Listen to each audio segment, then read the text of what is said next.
Rapunzel. There were once a man and a woman who had long in vain wished for a child. At length the woman hoped that God was about to grant her desire.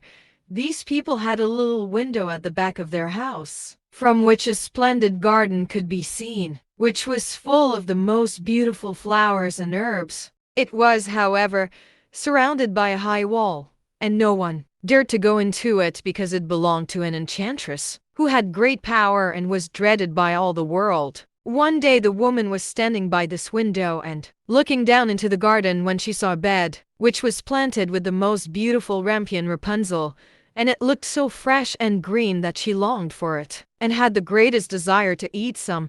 This desire increased every day, and as she knew that she could not get any of it, she quite pined away, and looked pale and miserable.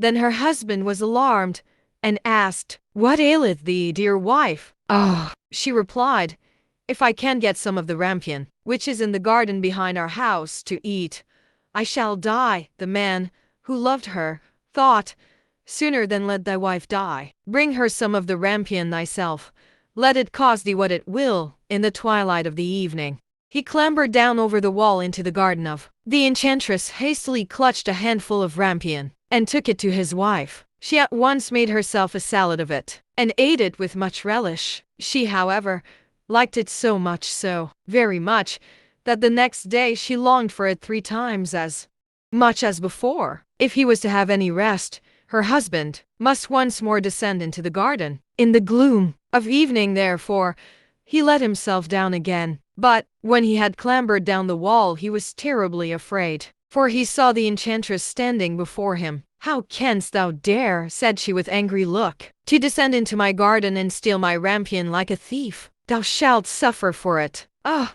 answered he, "let mercy take the place of justice. I only made up my mind to do it out of necessity. My wife saw your rampion from the window, and felt such a longing for it that she would have died if she had not got some to eat." Then the enchantress allowed her anger to be softened, and said to him, "If the case be as thou sayest, I will allow thee to take away with thee as much rampion as thou wilt, only I make one condition. Thou must give me the child which thy wife will bring into the world. It shall be well treated, and I will care for it like a mother." The man in his terror consented to everything, and when the woman was brought to bed, the enchantress appeared at once, gave the child the name of Rapunzel, and took it away with her. Rapunzel grew into the most beautiful child beneath the sun. When she was 12 years old, the enchantress shut her into a tower which lay in a forest, and had neither stairs nor door, but quite at the top was a little window. When the enchantress wanted to go in, she placed herself beneath it and cried, "Rapunzel, Rapunzel, let down your hair to me." Rapunzel had magnificent long hair, fine as spun gold, and when she heard the voice of the enchantress, she unfastened her braided tresses, wound them round one of the hooks of the window above, and then the hair fell 20 ells down, and the enchantress climbed up by it. After a year or two, it came to pass that the king's son rode through the forest and went by the tower. Then he heard a song which was so charming that he stood still and listened. This was Rapunzel, who in her solitude passed her time in letting her sweet voice resound. The king's son wanted to climb up to her, and looked for the door of the tower, but none was to be found. He rode home, but the singing had so deeply touched his heart that every day he went out into the forest and listened to it. Once when he was thus standing behind a tree, he saw that an enchantress came there, and he heard how she cried, "Rapunzel, Rapunzel, let down your hair." Then Rapunzel let down the braids of her hair, and the enchantress climbed up to her.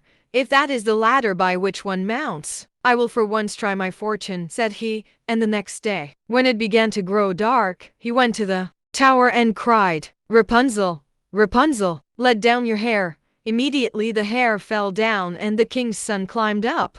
On the same day, however, that she cast out Rapunzel, the enchantress in the evening fastened the braids of hair, which she had cut off, to the hook of the window, and when the king's son came and cried, "Rapunzel, Rapunzel, let down your hair," she let the hair down. The king's son ascended, but he did not find his dearest Rapunzel above, but the enchantress, who gazed at him with wicked and venomous looks. "Ah, ah!"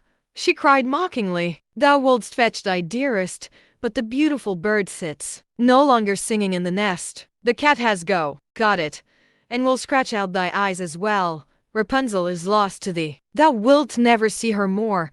The king's son was beside himself with pain, and in his despair he leapt down from the tower. He escaped with his life, but the thorns into which he fell pierced his eyes. Then he wandered quite blind about the forest, ate nothing but roots and berries, and did nothing but lament and weep over the loss of his dearest wife.